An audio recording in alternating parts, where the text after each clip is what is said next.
Halo Sobat Trader, ketemu lagi dengan saya Eko Trijuni dan saya adalah market analis untuk forexmf.com dan seperti biasa, setiap hari Minggu pukul 19 waktu Indonesia Barat, saya akan menyajikan outlook untuk market selama sepekan ke depan dan kali ini kita akan membahas peluang di market dari pekan depan ya, berarti pekan ini yang akan dimulai dari tanggal 29 Mei 2023 sampai dengan 2 Juni 2023. Jadi ada peralihan bulan di satu pekan ini.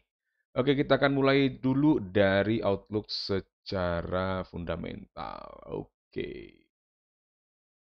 Oke, kita akan fokus di data ekonomi dari Amerika Serikat dulu saja. Nanti memang ada banyak sekali data ekonomi high impact sepanjang pekan ini, tetapi data high impact yang lain dari Australia misalkan, kemudian dari kawasan Euro, dari Inggris, dari China, dan lain-lain akan dibahas dengan lebih detail di hari yang bersangkutan. Jadi misalkan untuk hari apa nih, hari Rabu ya, tanggal 31 Mei ada data dari Euro, itu nanti akan dibahas di hari Rabu itu juga tanggal 31 Mei di sesi live pagi. Jadi kita punya sesi live untuk analisis harian 2 kali sehari, pukul 9 pagi waktu Indonesia Barat dan pukul 20 waktu Indonesia Barat. Tapi terkadang kami akan yang sesi malamnya ya, kami majukan sedikit di pukul 19.20 kalau kami anggap ada data ekonomi yang cukup menarik untuk kita bahas bersama-sama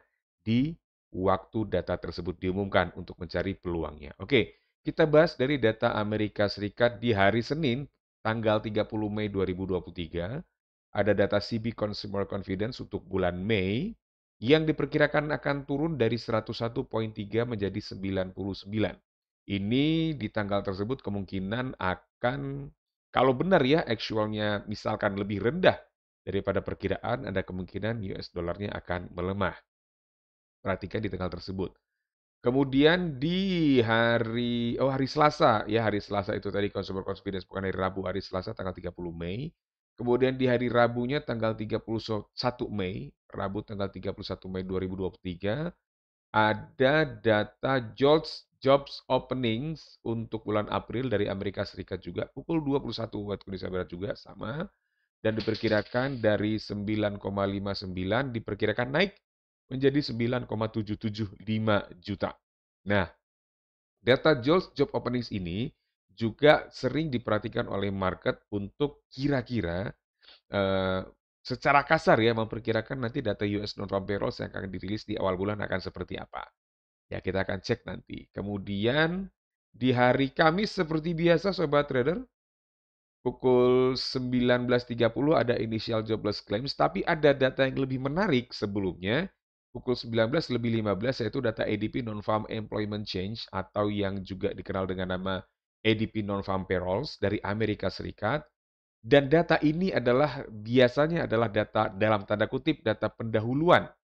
Data pendahuluan yang dipantau oleh market, oleh pelaku pasar sama seperti tadi untuk memperkirakan kira-kira data US non-farm payrolls-nya akan seperti apa. Diperkirakan akan turun dari 296.000 menjadi 170.000.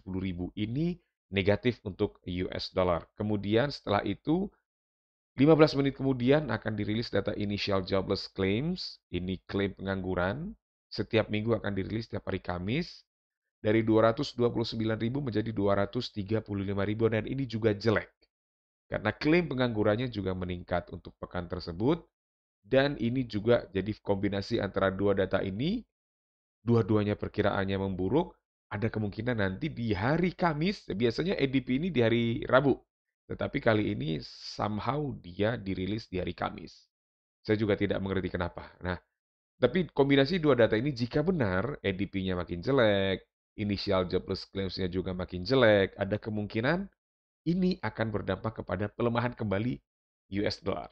Oke, nanti akan kita cek di hari Kamis, tanggal 1 Juni 2023. Kemudian ada data ISM Manufacturing PMI di pukul 21 waktu Indonesia Barat di tanggal 1 Juni juga, yang diperkirakan akan turun tipis dari 47,1 menjadi 47. Oke, forecast-nya juga jelek. Oke. Kemudian crude oil inventories ini biasanya juga hari Rabu, tetapi entah kenapa diumumkan di hari Kamis. Ya, Saya tidak punya untuk informasi forecast-nya, tapi sobat trader yang ingin bertransaksi crude oil, saya sarankan memantau data ini pukul 22 waktu Indonesia Barat di tanggal 1 Juni. Mohon diperhatikan kalau transaksi crude oil, karena ini kemungkinan besar akan sangat berpengaruh kepada pergerakan harga crude oil. Oke, terakhir di pekan ini ada data di hari Jumat, tanggal 2 Juni.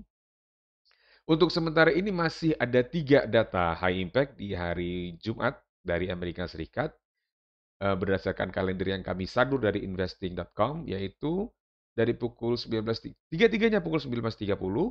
Yang pertama average hourly earnings di bulan Mei itu diperkirakan turun 0,5% menjadi 0,4% saja. Kemudian non-farm payrolls-nya juga untuk bulan Mei diperkirakan turun juga 253.000, diperkirakan turun jadi 180.000. Nah, ini kayaknya sejalan dengan ADP-nya ini ya. Ini juga sama, ini data tenaga kerja juga. Nah, ini turun, kemudian unemployment rate diperkirakan naik dari 3,4% jadi 3,5%. Jadi kombinasi data ekonomi untuk Amerika Serikat untuk pekan ini sebagian besar memburuk. Dan ini kemungkinan akan diikuti oleh pelemahan US dollar. Siap-siap aja. Oke, selanjutnya kita akan bahas outlook-nya secara teknikal. Kita bisa lihat sobat trader, untuk indeks dolar atau DXY kita bisa melihat dalam time frame 4 jam, ini dia masih cenderung bergerak dalam uptrend. Jadi sepertinya untuk kemungkinan gagal bayar hutang Amerika Serikat, sepertinya untuk saat ini tidak terlalu berpengaruh terhadap US dollar. Tetapi mungkin untuk jangka panjang kita tidak tahu apakah ada pengaruhnya atau tidak, tetapi untuk sepekan terakhir setidaknya dia tetap menguat. Nah, kita akan cek bagaimana outlook di gold dulu. Oke, di gold, kalau kita lihat sekarang dia juga bergerak dalam sebuah downtrend setidaknya dalam pergerakan dari awal Mei ya. Awal Mei 2023 sampai dengan sekarang dia juga masih bergerak dalam downtrend dan kita coba untuk tarik Fibonacci retracement dari swing high ini ke swing low ini dan kita sudah bisa dapat ada golden ratio areanya di area ini. Itu berada di kisaran 1990,92 sampai oke 1990,92 sampai 2024,47 dan ini kita bisa anggap sebagai area resistance. Oke. Jadi untuk saat ini yang bisa kita lakukan kemungkinan adalah pertama kita punya pergerakan downtrend, dia juga lagi testing area support dan area supportnya yang ini itu kita bisa ambil dia di kisaran 1936,6. Oke. Pertama mungkin kita perlu cek apabila nanti dia break ke bawah level tersebut, ke bawah 1936,6, ini dia areanya. Oke, kalau dia break ke bawah area tersebut, ada kemungkinan harga emas pekan ini akan turun dengan target di area 1903,04 sampai 1865,5. Wow, exciting ya. Tetapi kalau nanti kita berhasil memperoleh konfirmasi sinyal buy sebelum level support ini tembus, maka ada kemungkinan harga akan mengalami pullback. Targetnya yang pertama mungkin di area sini dulu, 1970,16 sampai target keduanya mungkin di area sini dulu, tidak perlu terlalu jauh-jauh, yaitu area yang ini. Oke, itu di kisaran 1990,92. Oke. Nah, tetapi sobat trader, ini adalah tindakan kalau kita ambil konfirmasi buy di area ini, ingat dia harus ada atau konfirmasi sinyal buy-nya sebelum dia tembus ke bawah 1936,6 ya. Kalau dia sudah tembus, jangan cari buy dulu. Nah, untuk gambaran yang lebih besar, sobat trader bisa cek lagi area resisten yang saya sebutkan tadi di area 1990,92 sampai 2024,47. Nanti kalau kita bisa mendapatkan konfirmasi sinyal sell di area ini, Anda boleh buka posisi sell dengan target pertama di area sini, yaitu area 1970,16 dan area keduanya adalah area ini 1936,6.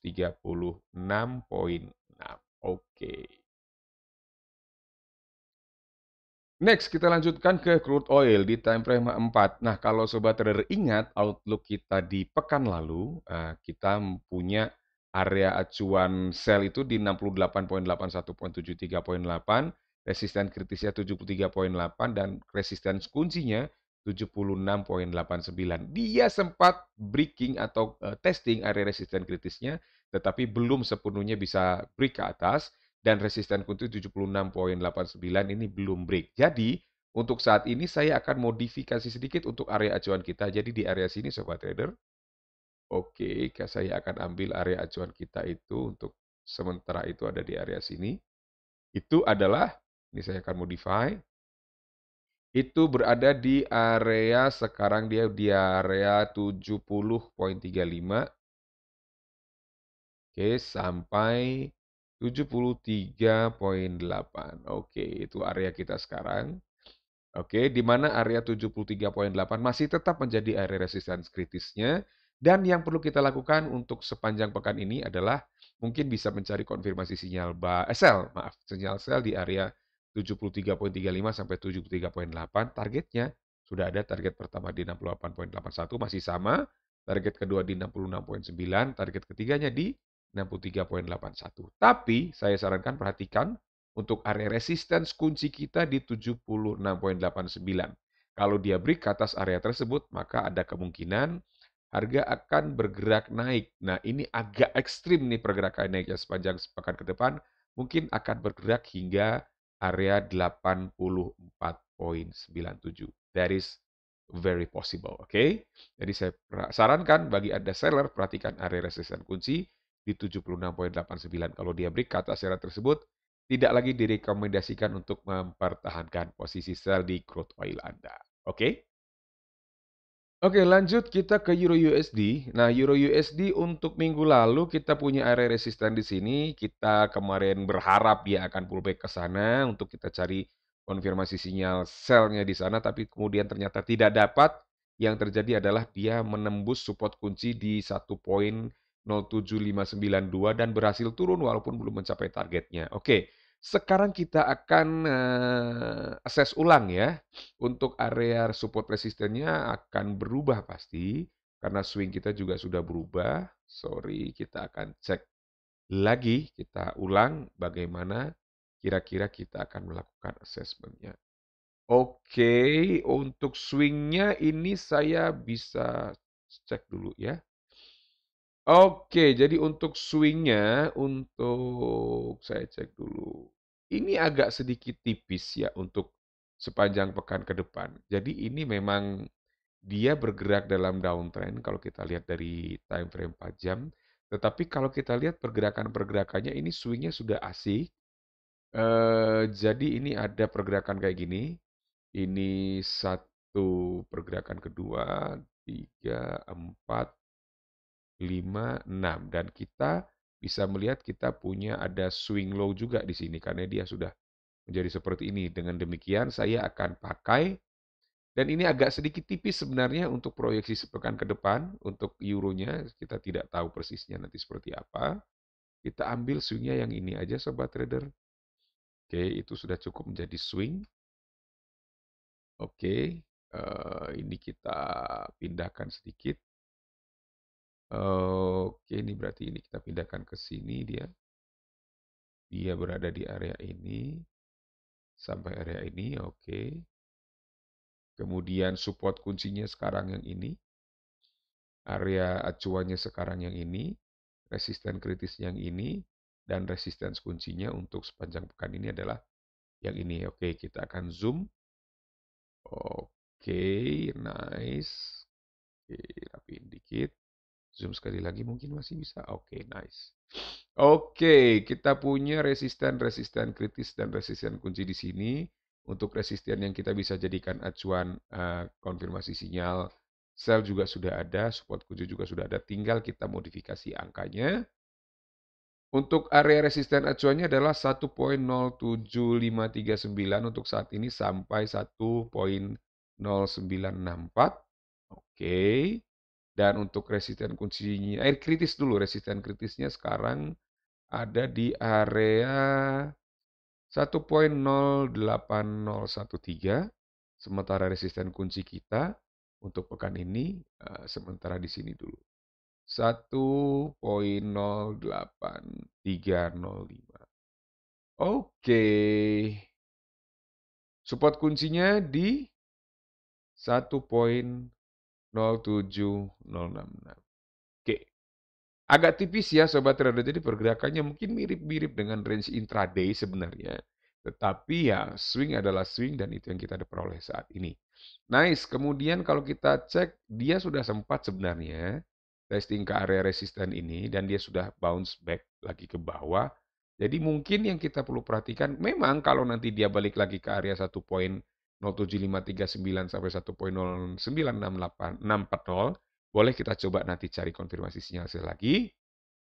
Target pertamanya di sini ya di 1.07358. Target keduanya di area ini 1.07066 dan area resisten saya sarankan sih bisa cek ya.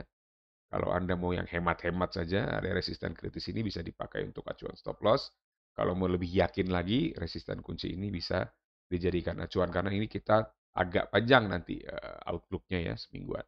Tetapi kalau dia tidak melakukan pullback, malah dia tembus ke bawah 1.07066, ke bawah 1.0766 tembus, ada kemungkinan target pergerakan selanjutnya akan di area 1.06774 sampai 1.0659 untuk sementara. Demikian untuk Euro USD.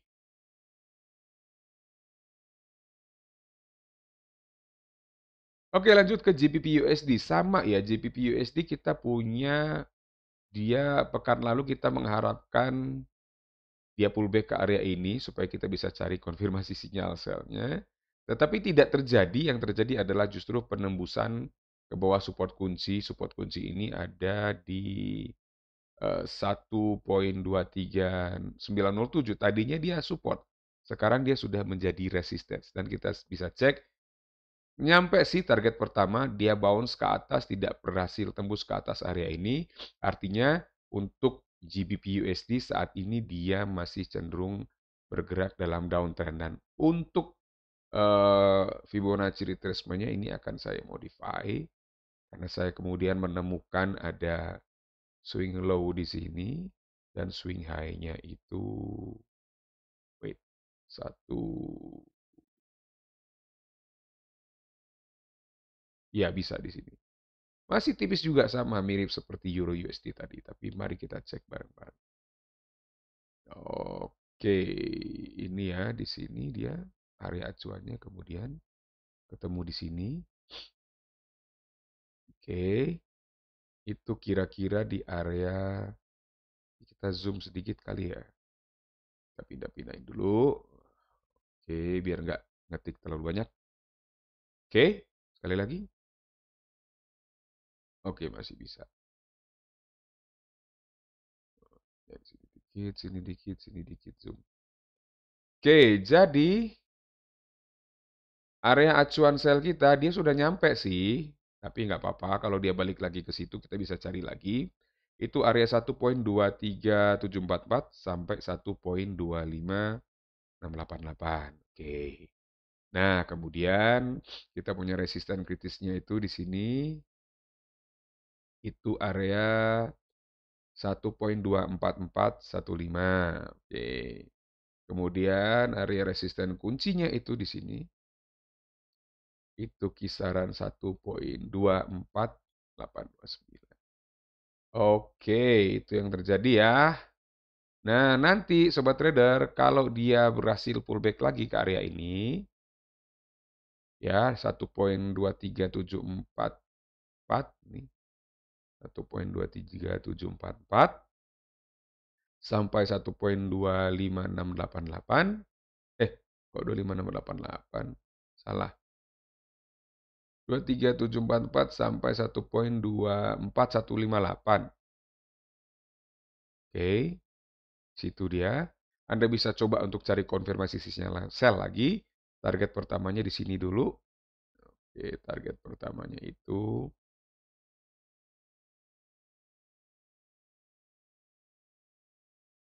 Nah, itu di kisaran 1.23487 dan target keduanya itu ada di resisten kunci, support kunci maksud saya. Support kunci di ini. Kalau kita ambil, maka support kuncinya ada di area 1.23073. Oke, itu dia. Nah, kalau dia break ke bawah 1.23073, nah ini ada kemungkinan dia akan turun lagi, sobat trader. Targetingnya adalah area 1.22659 sampai 1.22195. Oke, itu untuk GBP USD sepanjang pekan ini. Baik, sobat trader, saya pikir itu dulu yang bisa saya sampaikan untuk outlook mingguan untuk pekan tanggal 29 Mei 2023 sampai dengan tanggal 2 Juni 2023. Mudah-mudahan yang bisa saya sampaikan ini bisa bermanfaat. Setup tradingnya Anda yang mencoba nanti untuk sepekan ke depan mencari konfirmasi sinyalnya, saran saya jangan lupa selalu pasang stop loss. Dan untuk Outlook intraday-nya Anda bisa tetap join di sesi live analisis kita setiap hari, 2 kali sehari, pukul 9 pagi dan pukul 20 waktu Indonesia Barat. Demikian dari saya, sampai jumpa lagi, salam profit.